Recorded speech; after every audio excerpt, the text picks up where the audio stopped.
Hey everyone, welcome to Voluntary Virtues. I'm Mike Shanklin. Glad you guys could join us tonight. As always, every Tuesday, 8 to 10 p.m. Eastern Standard Time. Tonight we got a really good show for you guys lined up. We have Cathy Reisenwitz. I couldn't pronounce her name right for a while, but I think I finally got it right. I don't know. Where's that name from, Cathy? Do you know the heritage of that, the culture? I mean, it's kind of Russian. My family says we're Prussian, but I know that it translates roughly into a traveling joke. Really interesting. All Yeah, right. Well, no, good to have you on the show. But before we thank get you. to you, I got a couple things I got to go over. If you guys want to listen to this or stream it live, just for the MP3 file, you guys can find that over on libertymovementradio.com. They air other greats such as Tom Woods, Adam Kokesh, lots of others. So check out libertymovementradio.com. And as always, they stream it live for us and syndicate us, and they have for the last year. So I want to send a special thank you not only to Eric Pitts, but also to Margaret and Robert. Those guys are doing great work over there. I also want to welcome the panelists tonight. As always, we have a wonderful panel. Robert Kruger, how you doing? Doing quite well. Good to be here. Hey, good to have you on the show. Stephen Shedd, what's up, buddy? Not too much. Just keeping it real. Yeah, good to hear. And Garrett, what's up, buddy? How you doing? Oh, not bad, man. Just getting ready to have another great show as always. Yeah. A bunch of white males. I'm just joking. We're going to get to this here in a second. No, good. We got to have a little fun while we're here too, right? So anyway, I want to welcome all the panelists to the show. You guys always help me kick it up to the next notch. So you guys are like Emerald. You're the BAM in my Emerald. So anyway, I also want to give a little update on White Cloud Security real quick. Many of you guys know we have something that's coming out that blocks all malware, including government malware. So even if they intercept your laptop on eBay for some reason and try to install malware in it, if it's not authorized by White Cloud, it's not going to be approved.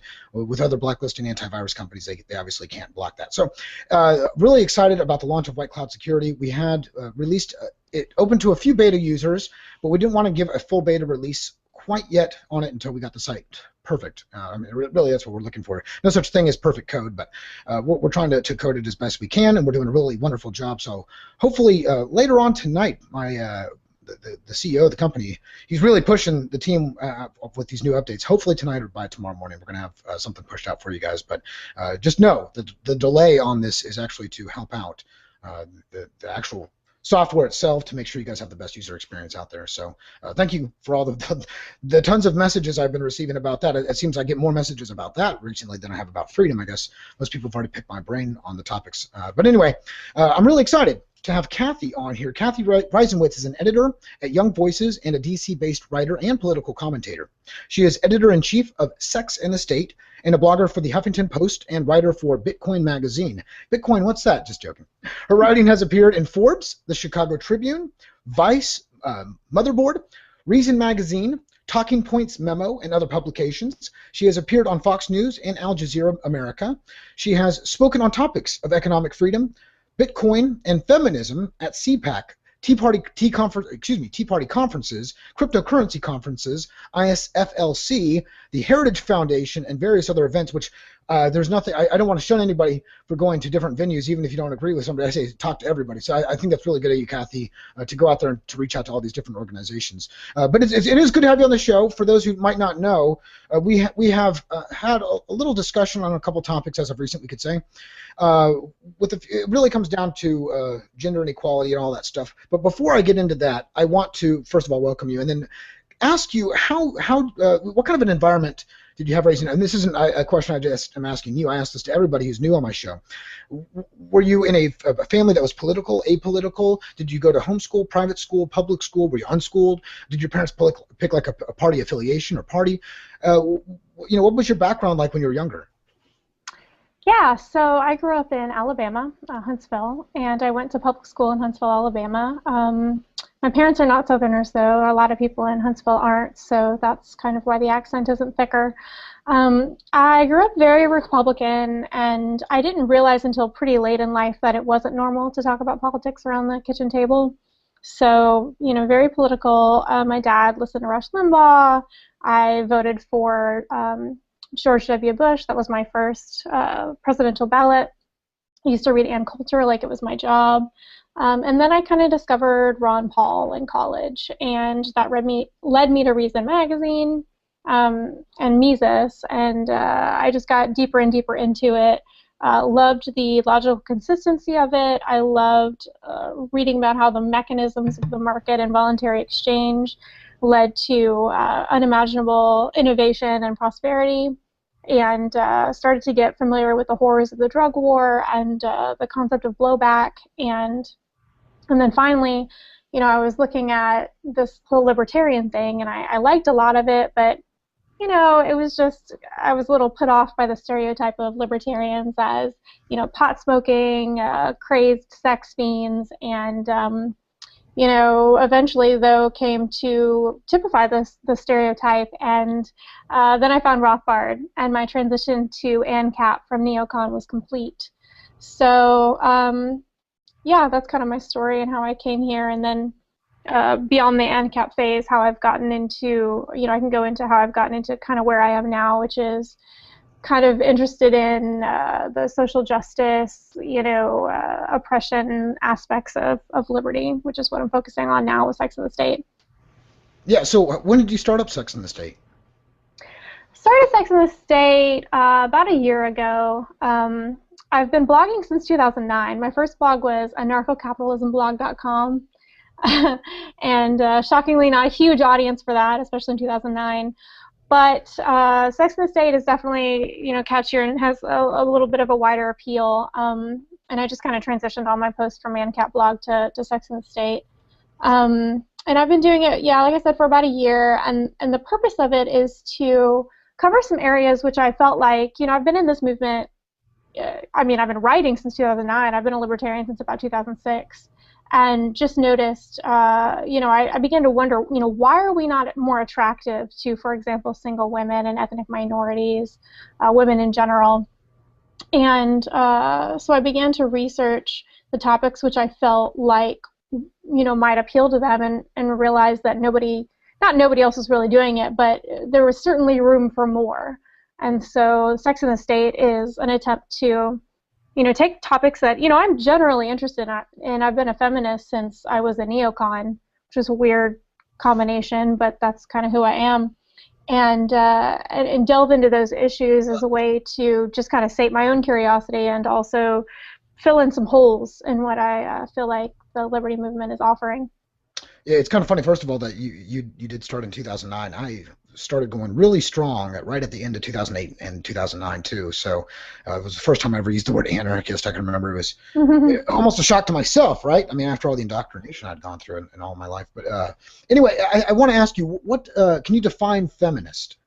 Absolutely. Voluntary Virtues will be right back after these messages. Do you like gold and silver but don't want to carry around a bulky bag of coins? Would you like a more modern way to trade precious metals? Try Shire Silver Cards. They fit in your wallet just like credit cards but contain real value. Get some at shiresilver.com and enjoy the convenience of a better bullion. There's typical Canadian media. Just slather that donut with maple syrup. Sorry, eh? Is that a moose? Got my free baconectomy at the clinic. Want to take a ride on my Zamboni? And then there's Ed and Ethan. So what's the solution, Ethan? Well, according to Keynesians, we bury a bunch of money in the ground, we'll all be rich when we dig it up. Weekends on the Liberty Express. You've read books, attended lectures, and you know the Constitution well enough to know it's a well-crafted blueprint to create an ever-increasing federal empire. But there's still one thing missing. Buttons! Freedom Fiends now has buttons. You'll get state speech is hate speech, guns and weed, buy sheep for sheep on sheep, and 2 designs for the Freedom Fiends. Wear them with pride. Use them to start conversations with statists. It's only $10 for 10 buttons, including shipping. Go to freedomfiends.com and click on the link at the top that says buttons. Welcome back to Voluntary Virtues. So, I'll define feminism as just, and everything else I think on top of this is just extra. Just like when you say libertarian, it's got kind of a basic meaning, and then you can have lots of different flavors and lots of different ideas about how to accomplish smaller or no government. Feminism is the idea that the recognition that sexism is real. It's a problem that affects men and women, but has traditionally affected women differently, more, and that it deserves a voluntary response. And so a feminist is just someone who believes those things. Okay, so basically, I want you to. I know there's lots of examples, but some people might not have heard them. The people who are listening to this for the first time, can you give some of the examples that you believe would create the privilege? Because I've heard you use the word privilege before, which is, if we could use a synonym in the thesaurus, maybe advantage would be a better word to kind of help people see that. I want you to kind of explain what you feel are some of the advantages for who. Yeah, I mean, I think advantage is a little bit misleading as well, because I think that what privilege really means is to be shielded from a reality. And so some of those realities include bigotry. In society, traditionally, there has been racism and sexism and homophobia, and even today we're still experiencing a lot of, I mean, these things still are existing, but we're becoming aware of things like transphobia. And so what privilege is an exemption or a lesser experience of those bigotries. So for example, discrimination against black people in America has traditionally been more intense than discrimination against white people. I think we can all agree on that. And people experience that to varying degrees within different places. So some communities are more racist against black people than others. Black people with lighter skin experience different racism than black people with darker skin. These are all forms and levels of privilege as far as what you experience and how. And the reason that I bring it up is because a lot of white people will say just really dumb things like racism isn't a problem anymore, or, we're in a post-racial society, because they don't know. They don't experience racism against people who aren't white. And so check your privilege is a way to say, there is no way for me to know if I don't get outside my experience. Okay, fair enough. Let me ask you, how do you think that this race division and gender division and inequality started? What do you think the root of it is? I don't know. I'm not really sure. I think there have been some psychological studies which have posited that there was evolutionary advantage to preference for in-group members. But I don't really know. I don't think there's any, I would never try to, give any kind of justification for it on any basis, evolutionarily or otherwise.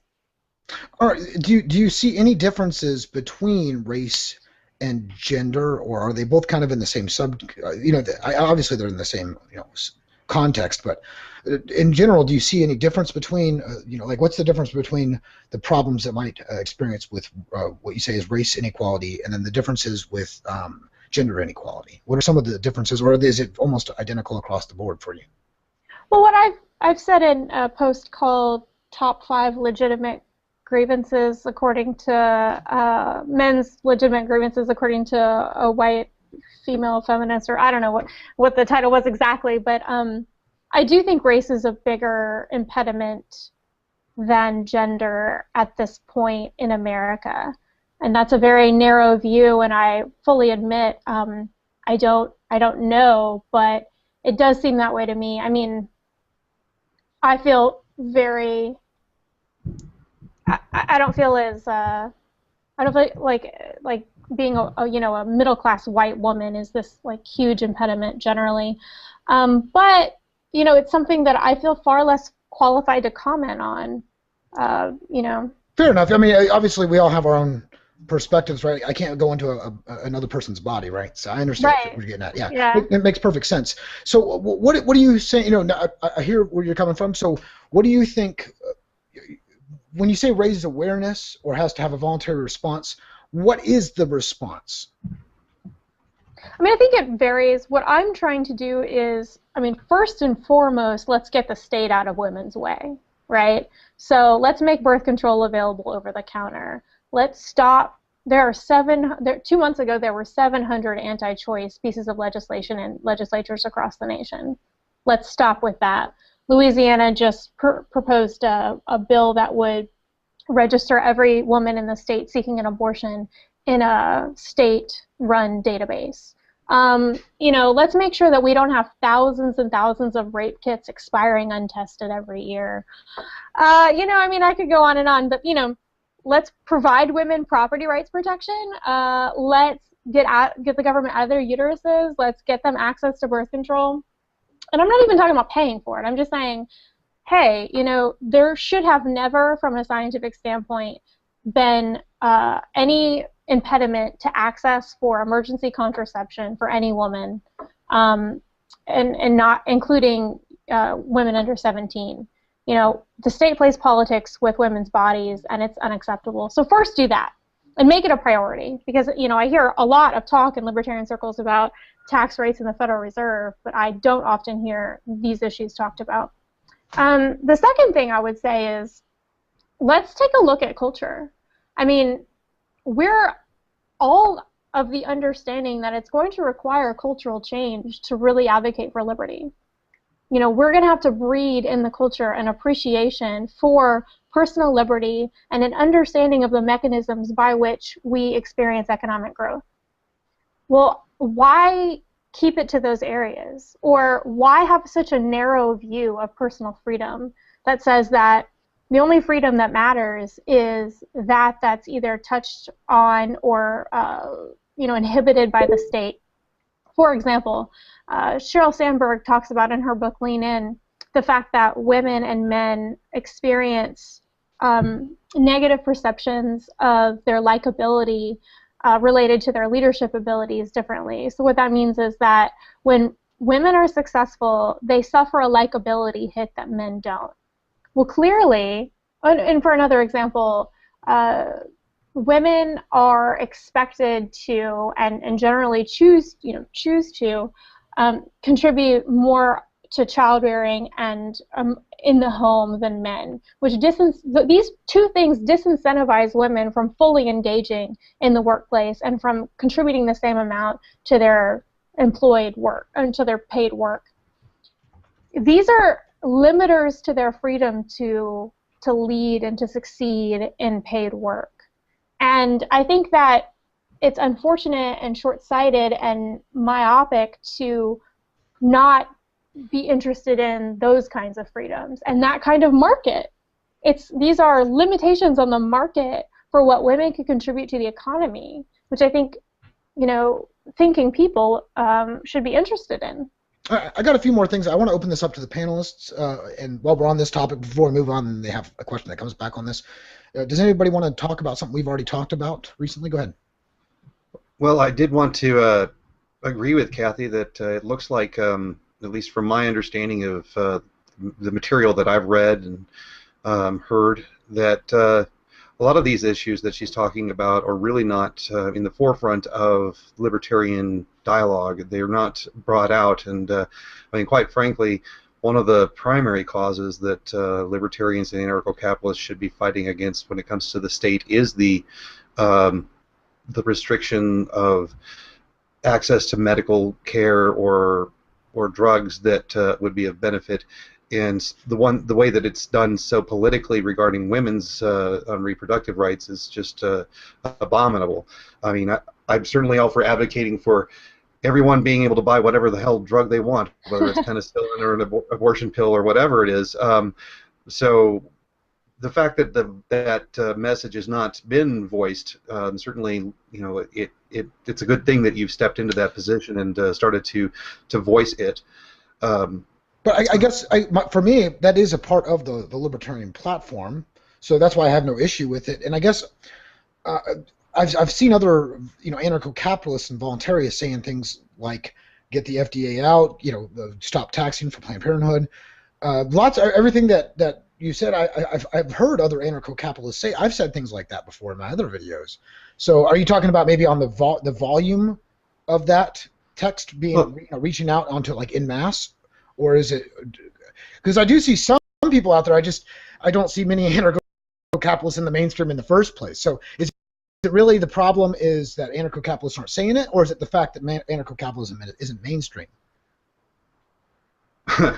Well, my guess is probably as good as Cathy's, but my guess is that I'm hearing it as being general stuff about drugs and things like that, the way I said it, instead of being a advocacy for a particularly harmed group being women in our society. And I'm sure that other groups need more advocacy. Like, no, I haven't seen really a large anarcho-capitalistic somebody yelling it from the tops of the roof, saying, this government is destroying the black culture because of all of these different programs that they are doing. They're interfering with our ability to get jobs, forcing us to get into drug trafficking and things like that. I bet you I could find that in over 50 of Stefan Molyneux's videos and at least 20 or 30 of mine. Right, but specifically identifying it from an African American perspective, so as to make it bring it home to the African Americans. Although no, I mean that's what we do. We have literally talked just about how the African American population has been harmed by the state, and others have too. Jeff Berwick. There's numerous others who have talked about it. My point is, I feel like sometimes the people who say these things, we just get ignored on it, and then it's like they think that we just haven't said anything because it's not like the mainstream media is going to go out and blast what we've said. You see what I'm saying? Yeah. So I guess that's my take on it. What is the end goal here as far as the connection with voluntarism? Like Robert's saying, you're trying to tie the two together. I see where you're coming from as far as you highlight the parts that would answer those people. My issue is the whole viewing people in sex and groups and niches and this prejudice and just having this this collective mentality versus treating everybody based on their individual actions, because this is really a leftover ideal from cultural Marxism. This whole the whole racism thing, to me, it stems from most of it is from the state, I think, but maybe there is some that's voluntary, but I really do think that most of it has come about from the state, and then the state's perpetuated even more and multiplied it. What does that mean? It comes from the state. What?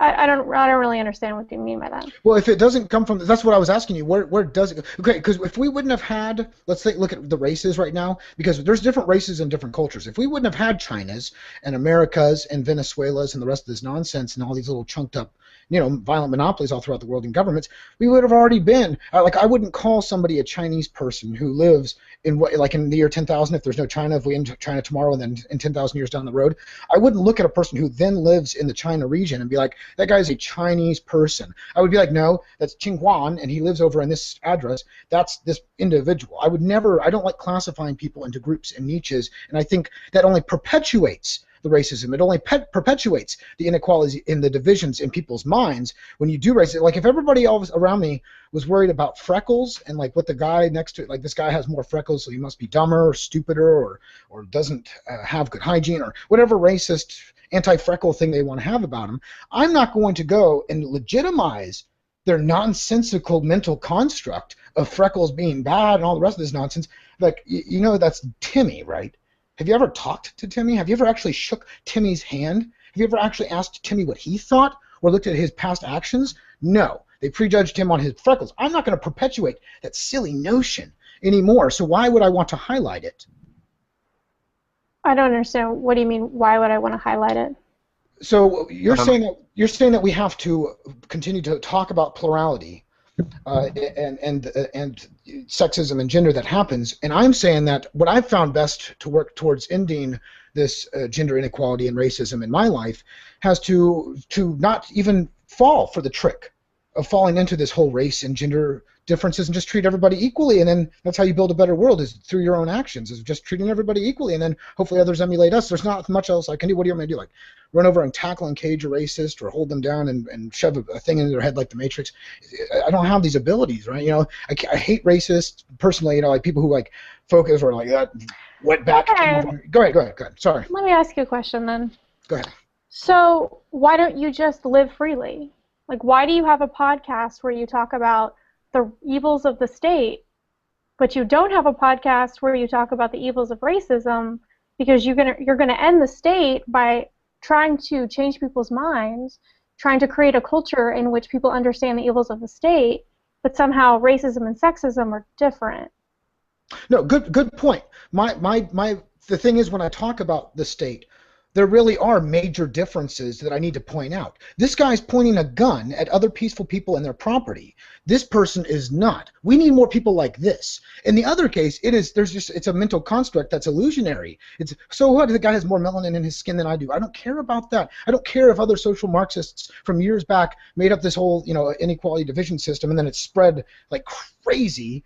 I mean, I'm not saying it hasn't happened beforehand, but it literally exploded, this whole idea. And then, of course, women, I guess they've always been held down in many cases. They couldn't vote. So I wonder how much of it is natural myself, right? But I do think that the state has really blown it up a lot more than we give credit from the state. And my point is there is a difference between the two types of people, the people inside the state and the people outside the state. There's a huge difference between those people, and there's not a big difference between the race, the different people's skin colors and genders. I don't see a big difference, so that's why I'm not focused on that. That's not a big difference. Right? I don't need to focus on that because it's not a difference. There is a difference I have to point out with the state, though. But the difference that you hit the statist, let's say you've got a statist and you've got an anarchist. Okay, that would be, the analogy would be a racist and a humanist. And so I guess Cathy's point still stands. I don't see the difference between, where you're fighting against statism and she's fighting against racism. Okay, my question is, what do you think about race is? I guess we got to get into this a little bit deeper. Do you believe in the whole? Obviously, there's some minute differences, right? I mean, some of them, like outside of diabetes and heart disease and stuff that might be some small medical thing. Maybe an African American might have to get tested for diabetes like 3 years earlier or something. Something so petty. Other than that, do you see a difference between the races and cultures in this? Do you really think there's a difference between a person who is who was born in America and a person who was born in China? Because I see us all like water. We can form into whatever environment we are. I say it's much more about nurture than nature. Do you think it's more nature than nurture? You see where I'm coming with this? Well, obviously the answers are. Well, I'm talking to Cathy. Cathy. I think the focus on nature is misplaced. I think we need to focus on culture. Okay, so that's good. And do you agree with me that culture itself is? I think of it as like a disease on humanity, on individuality, because with culture, it's more of a form of peer pressure. Whenever I see the word culture, I literally just take the first 4 letters and I think of cult. But I think of it just as groupthink and peer pressure and demoralize the individual as much as possible. That's the way I see it. Is that how you also view it? I think culture is complex. I think that there are certain positive aspects to a shared understanding of how the world works, which is, I guess, one definition for culture.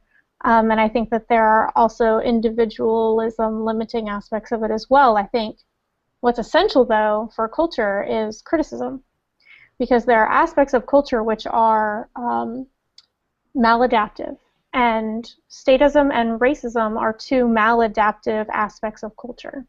And so the challenge for me is to challenge both aspects of culture and to criticize both aspects of culture and to point out how both are maladaptive, are freedom limiting, do keep people from being able to fully maximize their own self-interest. Right. So you would agree that racism is a collectivist ideal system that prejudges people on characteristics. I mean, that's why you dislike it. That's the main reason you dislike it, correct? I mean, there are a lot of reasons to dislike racism. I'm with you. Go ahead. Yeah, I don't know if collectivism is this, the main evil of racism. I think that there's just something that's kind of offensive about keeping someone from opportunities to maximize their own self-interest, to participate in commerce, to enjoy opportunities on the basis of something like race, which is both arbitrary and unavoidable. All right, I want to open this up to the panelists. I have plenty of questions for you here coming up, but I want to give the panelists a chance also. Anybody else want to pitch in here? I know this is a heated topic, or at least it's a very good topic. We have to have this discussion. Well, why don't Garrett or Stephen jump in here? I did want to tie what she just said with something else as well, but if you guys have something you want to bring in. Go ahead and do that real quick and we can move on. Well, yeah, I mean, good to talk to you, Kathy. You too. Thank you. My question would be, when you're presenting feminism or even racism, Right. the topic to others, what is the primary argument you give to convincing others that they should also be equally passionate, or at least increase their passion for feminism/racism? I mean, my argument, my audience is mostly libertarians. So where I kind of come from is, hey, listen, making the world a freer place is going to require getting more people on board with freedom. And getting more people on board with freedom is going to require us doing things differently. Because the way we've been doing things, the way we've been messaging, the things that we've been focusing on have not been appealing to demographics which have traditionally ignored us. And so I think that a focus on how liberty specifically benefits women and ethnic minorities, religious minorities, orientation minorities, is a way to get them, if not on board, at least not hostile to, and at least starting to pay attention to us. If we say, hey, listen, we have a solution for your problem specifically, and we are moral people who care about you and your problem specifically, that gets a conversation going, where throughout history, as far as I can tell, no conversation has been taking place. So here's my argument. I reach out to these people every day. I think one of the problems is that so many people have been bought into the race ideal that when I try to reach out to them, they see me as a white male with privilege, and I'm just Mike Shanklin. I mean, we all know this, right? Me and other white people don't hang out at 7-Eleven every Tuesday night, right? I mean, that's not how it works. I am just Mike Shanklin. But the whole point here is that I don't focus on the fact that it actually is a race thing. I just aim for the individual talk. I just treat everybody equally and say, well, the point here is that no individual should have to go through this, whether you're black, whether you're Mexican, whether you're African American. I don't want to just limit it and say, well, African Americans should do this thing this way, and then white people should do things this way. And I see these lines, and they're such silver lining, and I see people getting confused about it. So I wonder, how good it does, how many people it actually might push away, because it does just look kind of not necessarily race baiting. I don't want to say that, but just having that whole argument there. So my whole approach is that we should approach it and talk to everybody and say everybody should be treated this way instead of just limiting it off to these little niches and groups. Okay, well, I mean, you said, first of all, that you've not been particularly successful in starting conversations with women and minorities, right? Right. Well, then maybe you could try something different. I mean, I guess what I see a lot of in the libertarian community is blaming other people for the fact that our message doesn't appeal to them. And I think that that's a really losing strategy. In fact, no matter what you're trying to accomplish, blaming other people is not going to get you there. Well, give us some real tangible steps or things we can actually say or do that you would think would work. So in other words, instead of me saying everybody should be treated equally and we should do things and treat people as individuals, instead of me saying that, what should I change it to? Well, I think, like I said, making the focus, and I think Robert was actually kind of trying to get into this as well, is, you may be saying X, Y, or Z, but making it more of a focus. So as he was saying, pointing out specifically how the drug war has impacted the black community, right? Pointing out specifically how a monopoly on education has trapped, generations of African Americans and Hispanic Americans in failing schools. Pointing out how lack of access to adequate health care has trapped women into single motherhood. On and on and on. Pointing out specifically and aiming your rhetoric at the groups of people who are traditionally ignoring us is kind of what I'm trying to sell libertarians on. So what about these people that finally hear this message, right? So because obviously what we're trying to do here is reach out to people who are already stuck inside of that racist mentality. Because that's what it sounds like to me, is that we have to we have to actually go into the matrix and talk this racist language, really, because I don't want to even talk. I don't like calling people African Americans. It's really offensive to me to label somebody else as that. I can't even imagine labeling people as that. But anyway, I have to go into their racist mindsets and talk to them like a racist would. That's basically what I'm hearing. That's what it sounds like to us. You see what I'm saying? No, I think pointing out that the drug war has disproportionately devastated black communities is just being an awake person. Like, I don't understand how that's racist. Hey, Mike, you remember? It's affected. There's lots of poor white people who have been affected by it, too. Yeah, that's true. But you remember when I did on State of Slavery, I did an analysis of the Social Security, and basically kind of amalgamated it to, well, it's a transfer of wealth from poor black men to rich white women. Oh yeah. Yep. And that I was saying that it is a racist institution, and that we need to put an end to this abuse of people by taking monies from people who have lower lifespans and letting them experience their life more fully if they're going to have a short lifespan or whatever. But the point was that when I said that there was a crap ton of backlash from white males in the group. Not me. I know. And I think that the same kind of thing is happening here with Cathy, is that what she's trying to do is sell it, using the packaging that is going to be heard, because people buy what is, they don't go to the store and buy the Wheaties box with the white guy's face on it. They go to the store and buy what it is that they're comfortable with and that fits their cultural identity. So if you speak from the language that they know and internalize, that, we are being abused by the police officers in our neighborhoods. We have, black people being accosted just by being black in the wrong neighborhood. These things happen. We know that they happen. Racism is a fact. So if we're going to address them in a way that actually is heard by these communities, we want to use the verbiage that they identify with. Yeah, I understand that. It just really sucks for us non-racists because, I realize we're living in a sick society. I mean, everybody who happens to know anything about me understands that I believe most of the adults around us aren't even mature enough. They're not even really adults in my book, right?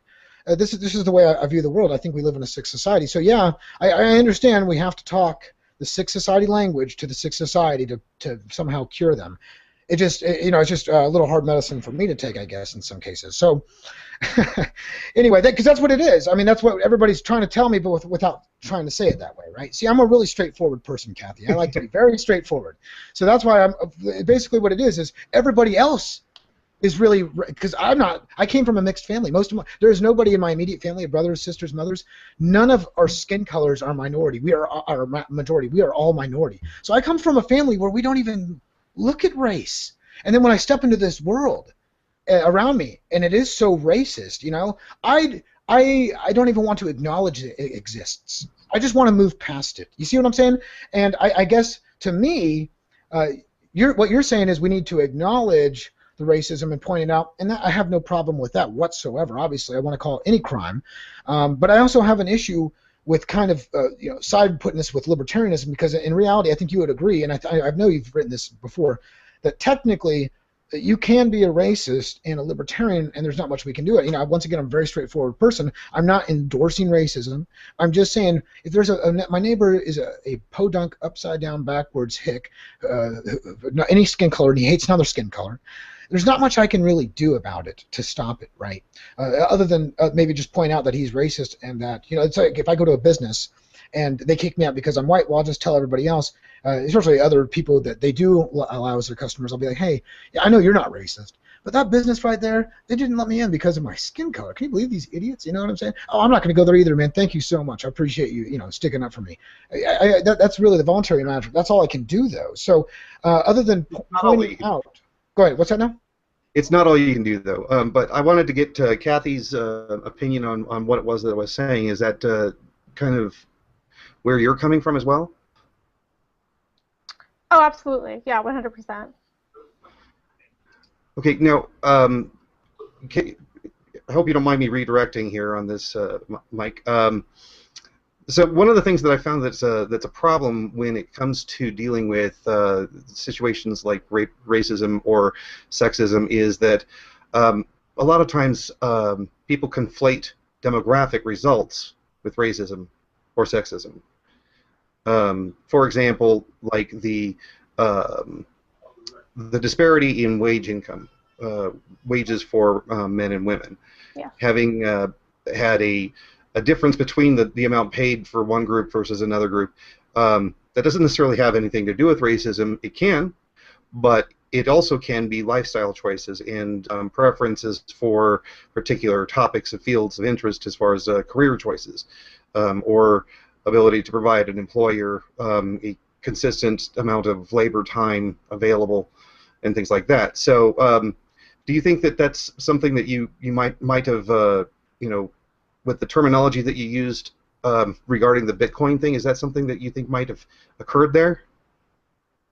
Well, the Bitcoin thing is kind of different. So I usually talk about the gender wage gap, but we can talk about the fact that perhaps, I mean, I have no idea, maybe black people earn less in the same jobs than white people, or we can talk about the Bitcoin thing specifically, but well, let's just talk about the Bitcoin thing, and we can talk about any kind of wage gaps after that if you still want to. I like that. So with the Bitcoin thing, I want to first say that I don't think that there are many aspects of society which are completely removed from the impacts of privilege. And so I think that, we've got there was a Think Progress article, really terribly written article, and so what I originally tweeted was, it's the most unfortunate thing about this article is that there is a point to be made about Bitcoin and privilege, and this article just does a terrible job, which is going to cause people to completely dismiss any salient aspects of that point. And the point that I think that the article could have made and should have made is that it takes a certain amount of privilege to have the ability to get into Bitcoin. It takes a certain amount of, for example, computer access and literacy to get into Bitcoin.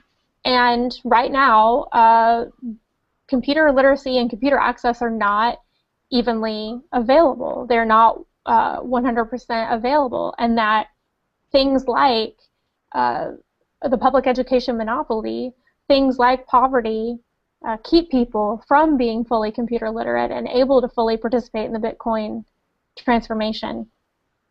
So I think that people totally misinterpreted that as me saying that the protocol is racist or sexist, which is I can't even begin to go into the mind of somebody who would think that anyone would make that point because it's so insane.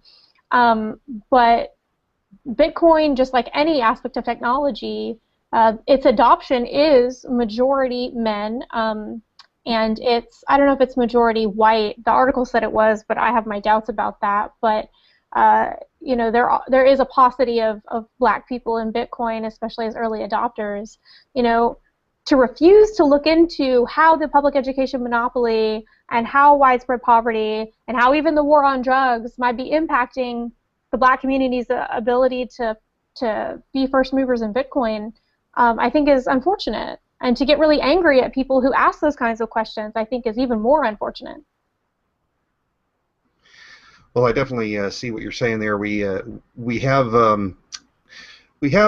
at least in my experience, we have a different set of language that comes up that occurs when we're talking about these issues, and when you're coming from the privilege society, a lot of times when you hear someone say something is racist, or when you hear the term privilege, or when you hear the term feminism, a lot of knee-jerk response to the attacks that we have, internalized upon us, kind of, comes out. So what happens a lot of times is that people will use, language and it has different connotations, and that really creates a lot of strife. I'm sure that you've probably heard quite a few anarcho-capitalists say that taxism is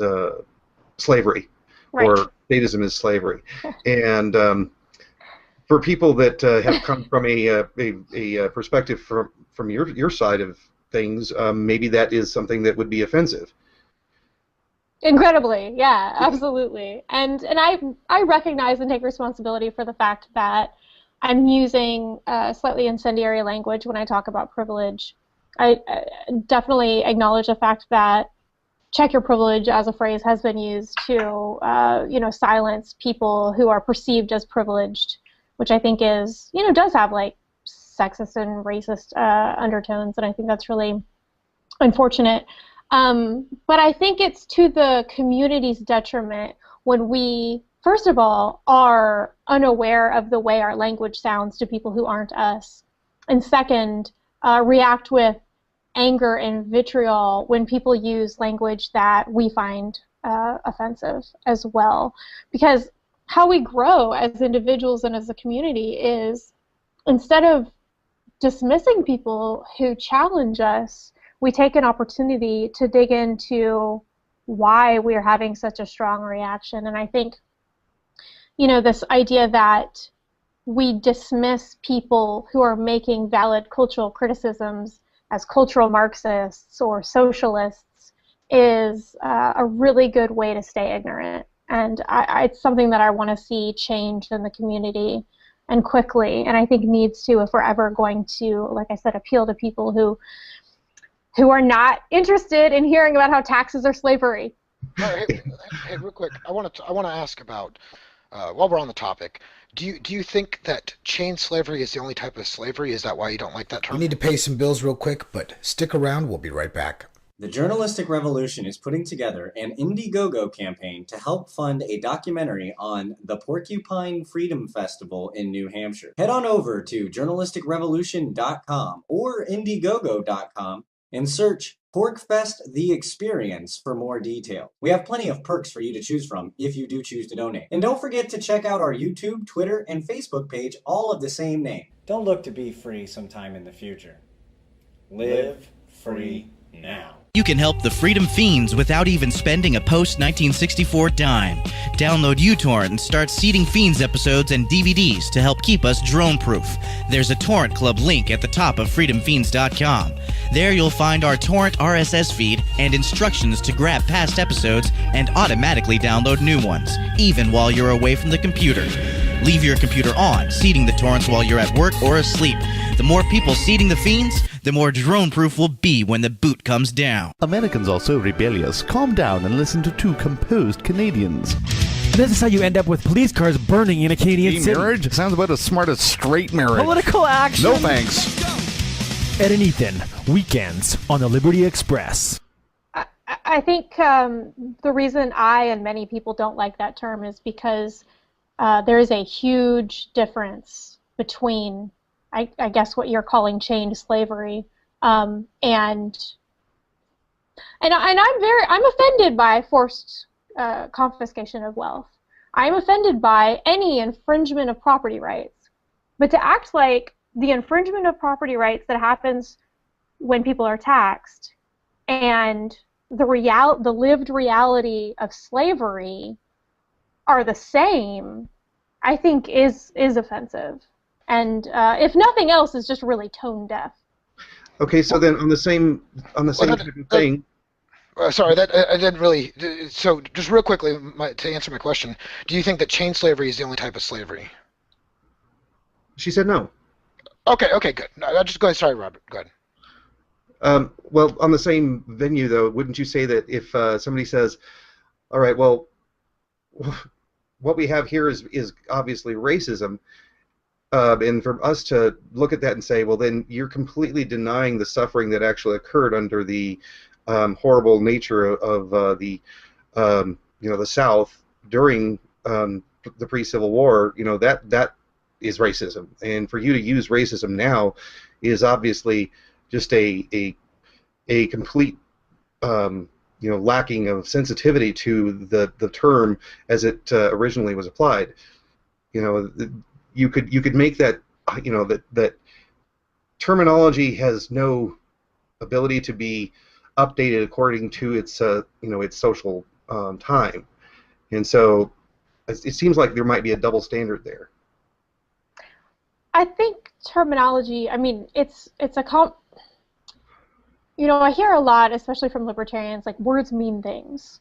Well, yeah, sure. And what they mean changes according to context and over time. And so when you're having a discussion, what educated people do is they define their terms. They say, when I use this term, which has a lot of different meanings depending on context and whose meaning has changed over time, this is what I'm trying to say by it. And so I think the same thing is true here. What we understand, among, white male ANCAPs, slavery has a different meaning and connotation than normal people or anyone else. And so I think that if we, I understand what you're saying from a logical perspective, and I'm not saying it's wrong at all, but we need to have more of a focus on how our language sounds to people who aren't us, right? And less of a dogmatic approach to, well, words mean things. Okay, great. I mean, that's true, but the utility of that is limited. Does that make sense? It does. It does. Yeah. I'd like to talk about the state is slavery kind of thing. Obviously, I've been a admin on there for a long time, and I think that the slavery aspect of that's what starts the conversation, where they're like, why would you think that's slavery? And then you explain to them, well, what would if you you're explain told to them that slavery is when you're bought and sold, when you buy and sell humans, and that's what the state is basically doing through treasury note bonds and all the rest of this stuff. It's not direct chain slavery, but it's still a form of enslavement. Yes, exactly. I mean, if that's working for y'all, then continue, but it's not been my experience. Yeah, well, I guess we all have our own 200,000 likes. 200,000 likes. That's working pretty well. How many white men? Hey, we actually got more than just white men here, actually. So we're not just all white men. But I do want to let Robert. You were just about to say something. Sorry, Robert. Go ahead. Well, yeah, definitely it would have been nice to have Kyron in here and have his commentary, because I know that his input would be significantly different, coming from a black man's perspective. He's definitely pointed out a lot of things that in a way that we didn't see, and every person comes from their own particular perspective. So when we use the term slavery, statism, slavery, you're saying that we may have stepped on toes and caused, in fact, backlash or complete disregard for our particular perspectives because we're using the terminology. I would suggest that that you're also going to have the same kind of thing that will occur when you use things like privilege, or when you use the name as a feminist, if you call yourself a feminist rather than a humanist or an individualist or for something, or for example, in the white male community. And so the backlash that you might receive from the people who are, hyperreactive and willing to just, vomit all sorts of obnoxious things on the interwebs, that's going to happen.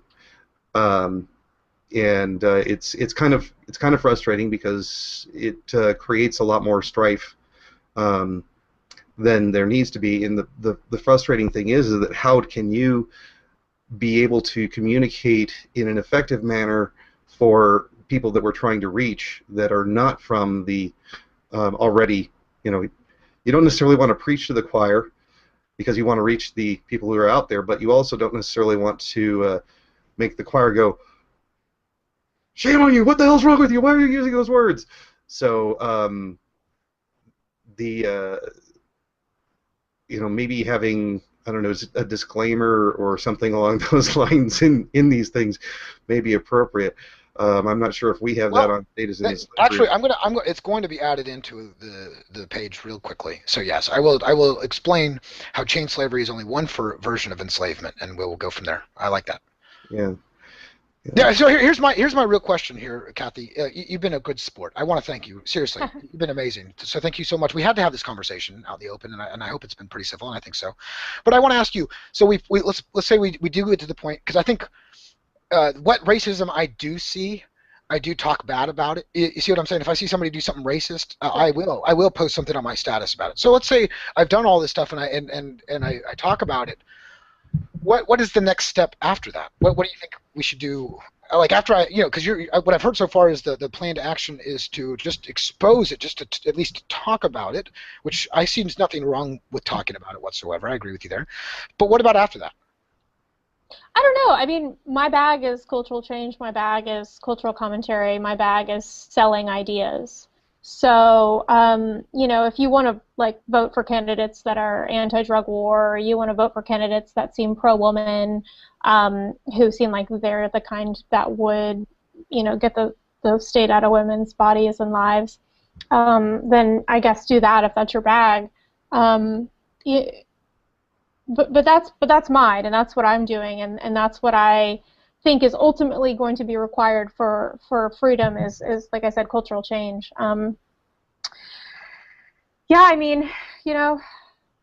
Be aware. I think it's been really interesting for me to get into, on Twitter, I started following a lot of sex workers and becoming intimately aware of the fight for legalizing sex work as a means of combating human trafficking, right? That's something I didn't know anything about before, and I'm really passionate about it now. And I feel like if libertarians, did that kind of thing and started getting out of our bubble a little bit and became aware of some of the fights that are happening outside of our sphere, and damn it, it shouldn't be happening outside of our sphere. This is libertarianism 101, is to say sex work should be legal. But I don't remember the last time I read, Cato did a really great, their Fee is the Arena and Cato Unbound about legalizing sex work. So that was great. But generally, libertarians have been pretty silent on the human trafficking, legalizing sex work issue, and I think that's unfortunate. So, getting out of our spheres, checking our privilege, understanding that another example is sodomy laws. Virginia just struck theirs down, yay! But I mean, geez, it's still in the books, and they're still being used to harass gay people, and that's, again, something I'm not hearing libertarians talk about anywhere near enough. And so becoming aware of the struggles that we're not facing as individuals because we're not part of those communities, I think is really helpful and really important, and gives us a little more credibility. When we say, we're concerned about your oppression, if we actually know anything about that oppression, it makes us a lot more credible. Okay, real quick, I want to ask about, while we're on this topic, with the Stephen Shedd actually had a great post question for you. He wants to know, what are your thoughts on the Jeffrey Tucker article with the the brutalists, and I mean everybody's read it, and I want to hear your thoughts on it. I mean, the biggest misconception of that article, and he takes responsibility for a poorly crafted beginning, which is that libertarians are divided into two camps. That's wrong. It's not true. The truth is that we all have brutalist tendencies, and we all have humanitarian tendencies. And people have been, digging up his writing and finding things that he's written in the past, which was brutalist, and he's owned up to it. I mean, he did in the article. He said, that I have to check myself. I have to check my brutalist impulses. And when I posted the article, I said the same thing. I have to check my brutalist impulses. There's something that's extremely satisfying about, being, rigid and only caring about mechanisms and not people. And those are impulses that libertarianism is absolutely going to have to check. Every individual libertarian, I would implore them to check those impulses, because it has hurt and will hurt our ability to be appealing going forward. Because I think what he was pointing out, and what I believe is true, is that humanitarianism as a goal, as a method, as a viewpoint is far, far more satisfying, beautiful, and attractive than brutalism, ultimately. Yeah. So There was a quote, I believe it was Martin Luther King, who said that it is the responsibility of the oppressed to overthrow their oppressors. So in that vein, would you find that because of the fact that you're a woman and that you're concentrating a lot on your oppression by the state as a woman is a very appropriate type of an action? And would you say that Michael and I and others who are in the anarcho-capitalist movement would benefit from trying to bring people who are from these different persuasions, who are bringing the message of oppression from their own particular viewpoint to light, and helping them to get their message out there? Like if we could find that there's some African American, actually I just recently found one, I was turned on to him by a Rocking Mystery. Anyway, I don't remember his name. He's in Detroit, and he talks about the screwed up crap that the government does there. So maybe bringing him out here and actually encouraging him to get his message out from his particular perspective, is that something that you would think is sufficient, or would you say that we would have to try to also put our own mindsets in their mindset? I don't know. It seems like something we can't do. Yeah, no. That's a really, really interesting quote and idea. And what it's sparking in my mind is the discussion, which I mostly hear among feminists on Twitter, about intersectionality. And the idea is, white feminists need to stop speaking for women of color, and what white feminists often do is they focus on their own oppression, which is very limited in that our oppression is completely different in many, many ways from the oppression of women of color. And so women of color and white women dominate the discussion. And so that pushes the concerns of women of color down, and it sucks up the air in the room for them. And so the purpose of intersectionality is to encourage white women to make space for women of color in the conversation. And so I think what you're talking about is intersectionality within libertarianism. In effect, making space for people of color within libertarianism so that they can express their concerns and then they can talk about their unique oppression.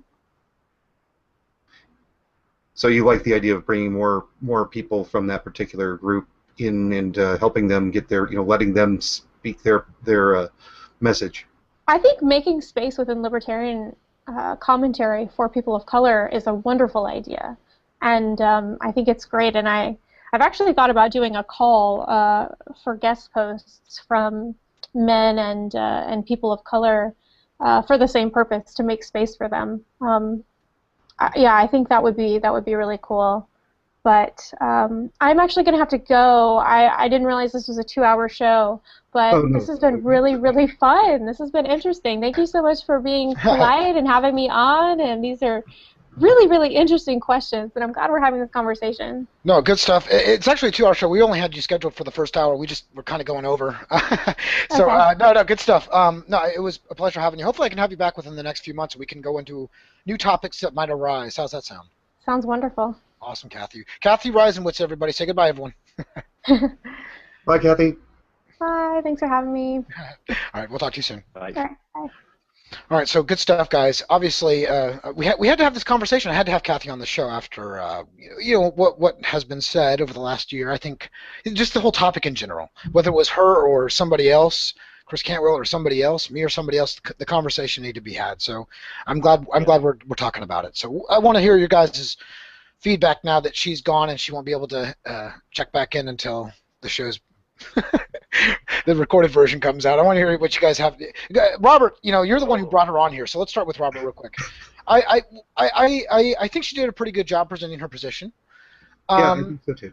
I guess my point was made. My point is I don't like playing along, with the mind construct game. She says we need to play the game to get more people. That's basically what. If I could summarize it anyway, would you agree that's the way you would summarize it too? Yeah. Sorry, go ahead, Garrett. Yeah, I'd say that what she was forgetting a lot of the time